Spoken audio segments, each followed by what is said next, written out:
So, about 7.5 hours ago, the Sun and Pluto were conjunct in Capricorn, meaning they met at the same degree.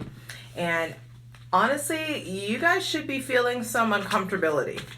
There may have been some sort of ordeal or something that was uncomfortable that's really going to reveal some of your core self to you, or the opportunity to reveal your core self to others, seeing other people's true colors. When people show you who they are, believe them.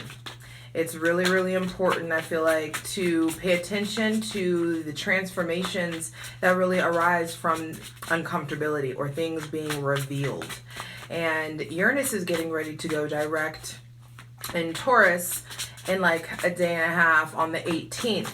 And this is going to bring big shift. Stay tuned. The Ten of Swords, your mind is changing. The way you communicate is changing. The way you talk to yourself, the way other people talk to you is changing. All of the culmination of all the pain and the angst and the maybe restriction or legal difficulties or communication difficulties that you've been having are here for a reason, to usher in the burial of this old version of you, the burial of that wounded version of you. And Uranus is going to go direct in Taurus and awaken. Uranus is the grand awakener. And Knight of Wands, yeah, and it's going to awaken you to get bold and in motion and start making moves, baby. There may be some shift or an ending with someone with Gemini, Libra, or Aquarius placements, and I feel like shifting your mind in the direction that you want. So what this says to me is that when you take the time to acknowledge the end of the cycle that is coming up in your mind, the new beginning, the new thoughts, the rebirth of your mind, you being done with this hopelessness, this fear, the insecurity, it makes room. All of the energy that you were putting into holding on to this dead weight, all of a sudden you have the energy to get in motion. There may be somebody with Aries, Leo, Sagittarius placements coming in, or a shifting or ending with that connection. I do feel like Knight of Wands says, what do you want to do? Where do you want to go? What do you want to do with this energy? Are you ready to make bold movements? But also, I feel like some of you, the bold movements that you're ready to make, they won't be uncalculated risks. Because the Knight of Wands often moves so fast that he has to go back because he forgets things or has spoken too quickly.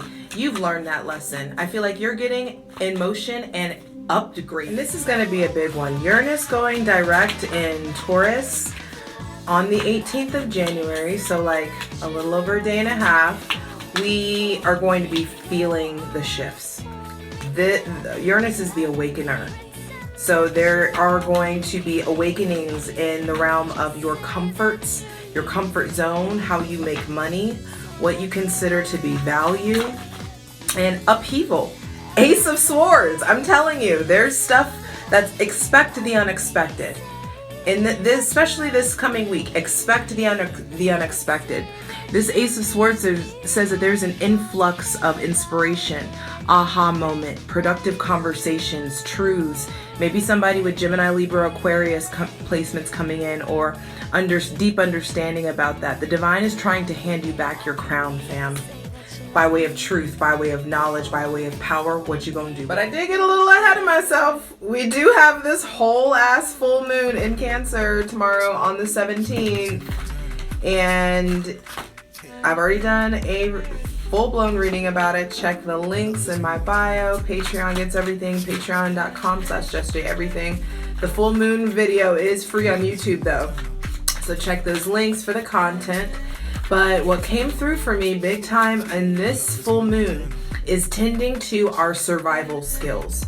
What are you hungry for? How do you satiate yourself? How do you feed yourself? What aspects of yourself are malnourished or need to get out of survival mode?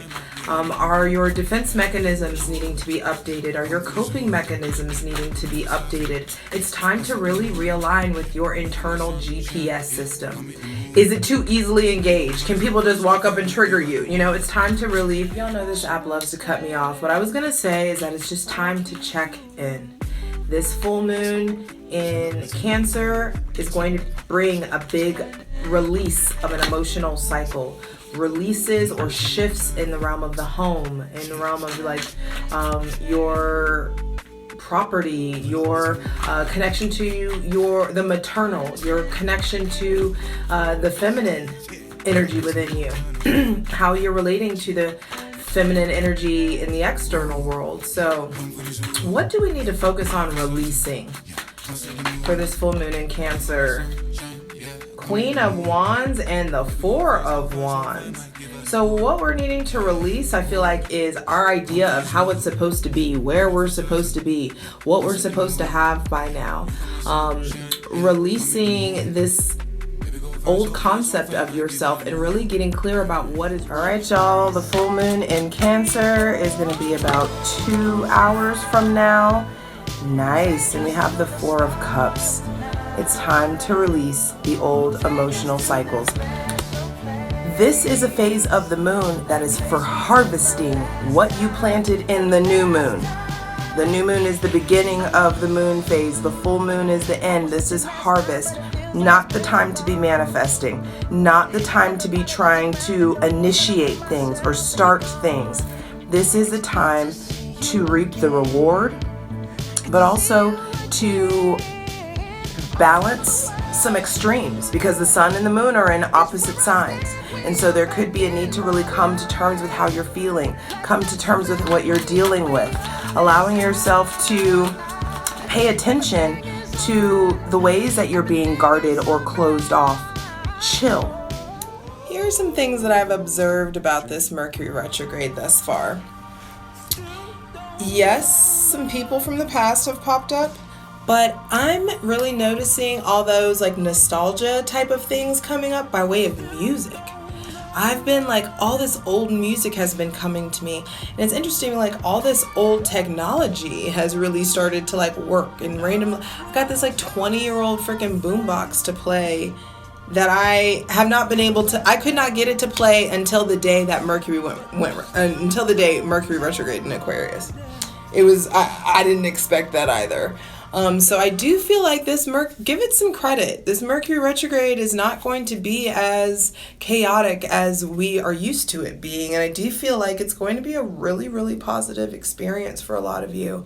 Let it come by way of sound and music and other people.